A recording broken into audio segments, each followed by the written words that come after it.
டின்னருக்கு சாலட் செஞ்சுட்டே பேசலாமா? இது எல்லாமே 2019ல ஸ்டார்ட் ஆச்சு. இன் விச் நான் 10th ஸ்டாண்டர்ட் படிச்சுட்டு இருந்தேன். அண்ட் 468 மார்க்ஸ் வாங்கினேன், which is pretty good marks to get biomaths group in my school. ஆனால் எனக்கு சுத்தமாக இன்ட்ரெஸ்ட் இல்லை. ஏன்னா நிறையா படிக்கணும்னு சீனியர்ஸ் எல்லாமே முன்னாடியே சொல்லிட்டாங்க. பட் சுற்றி இருந்த எல்லாரும் பேச்சையும் கேட்டு பயோமேக்ஸ் குரூப் எடுத்தேன். ஏன்னா நிறையா ஸ்ட்ரீம்ஸ்க்கு ஆப்பர்ச்சுனிட்டி இருக்குதுன்னு சொன்னாங்க. அதை நம்பி எடுத்தேன். அப்போ தெரியல.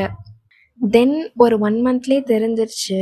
ஏன்னா maths, chemistry, physics, botany, zoology இது எல்லாத்துலேயும் ஜஸ்ட் 2 புக்ஸ் தான். Part 1, part 2. ஸோ சொல்லவே தேவையில்லன்னு நினைக்கிறேன் எவ்வளோ ஈஸியாக இருந்திருக்கும்னு. 11th பப்ளிக் எக்ஸாம் இருந்துச்சு. ஆனால் காலேஜுக்கு அந்த மார்க்ஸ் கவுண்ட் இல்லை. ஸோ சில்லாக தான் இருந்தேன். 11th மார்க்ஸ் என்னாச்சு, அடுத்து என்ன பண்ணேன்னு நெக்ஸ்ட் பார்ட்டில் சொல்கிறேன். பாய்.